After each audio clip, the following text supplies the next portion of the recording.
जय श्री हरि। आइए हम सब जानेंगे पूष मास पुत्रदा एकादशी के शुभ मुहूर्त के बारे में। व्रत का पारायण कब किया जाएगा, इस व्रत में भगवान को क्या भोग लगाना चाहिए, व्रत वाले दिन हमें क्या करना चाहिए, क्या नहीं करना चाहिए। प्रत्येक मास में 2 एकादशियाँ होती हैं, कृष्ण पक्ष और शुक्ल पक्ष। दोनों एकादशियों का व्रत हमें करना चाहिए, उनमें भेद नहीं समझना चाहिए। वैसे तो पुत्रदा एकादशी का व्रत साल में 2 बार आता है, पहला पूष मास के महीने में और दूसरा श्रावण मास के महीने में पुत्रदा एकादशी का व्रत किया जाता है। यह व्रत निसंतान को संतान देने वाला होता है। भगवान विष्णु की नारायण स्वरूप की पूजा की जाती है। इस बार 2025 में पुत्रदा एकादशी का व्रत पूष मास शुक्रवार 10 जनवरी को किया जाएगा। व्रत का पारायण 11 जनवरी दिन शनिवार को किया जाएगा।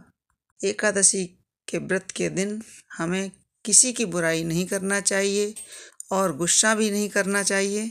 भगवान नारायण की विधिवत पूजन करके उन्हें मिठाई और पंचामृत का भोग लगाएं। अब हम सुनेंगे पुत्रदा एकादशी महात्म और कथा। धर्मराज युधिष्ठिर बोले कि हे भगवान, अब आप मुझे पूष मास के व्रत के बारे में समझाइए।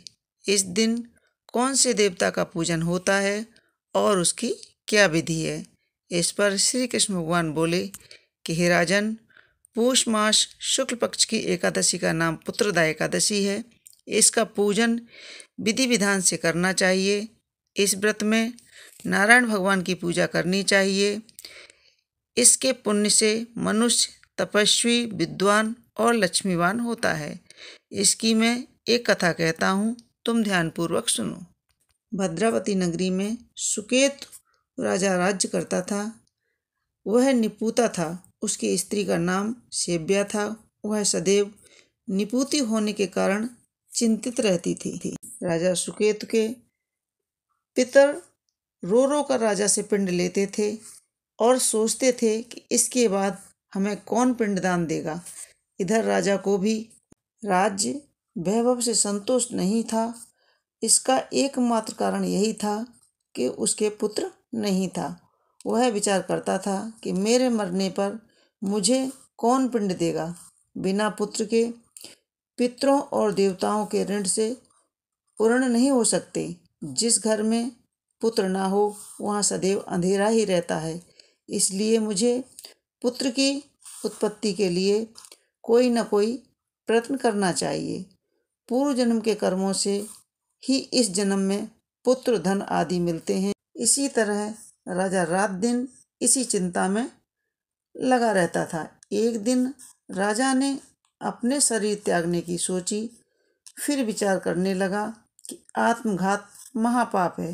राजा इस तरह मन में विचार कर एक दिन छिपकर वन को चला गया। राजा घोड़े पर सवार होकर के वन में पक्षियों और वृक्षों को देखने लगा।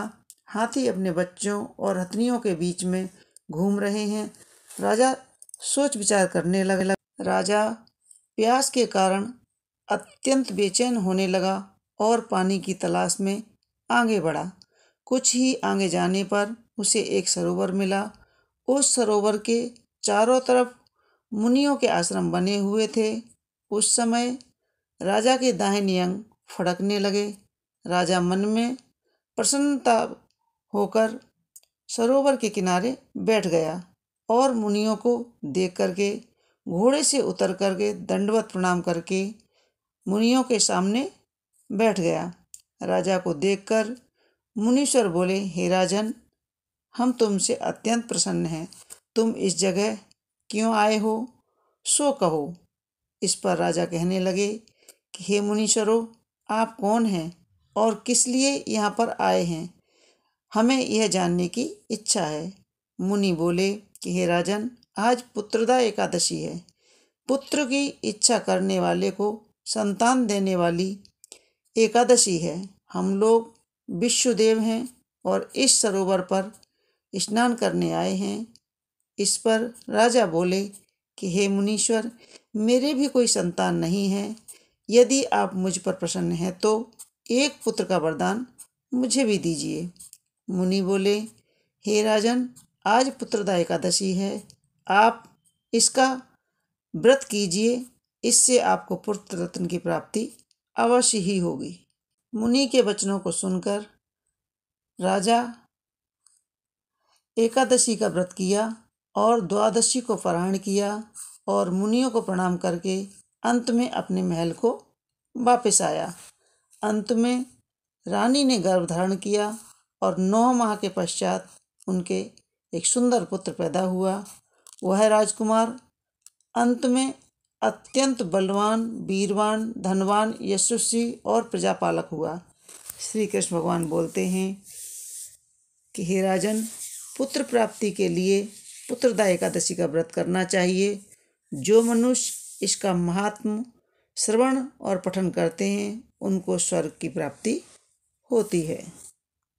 पुत्रदा एकादशी के दिन हमें नारायण भगवान का पूजन करके, विष्णु भगवान का पूजन करके नारायण मंत्र का जाप करना चाहिए।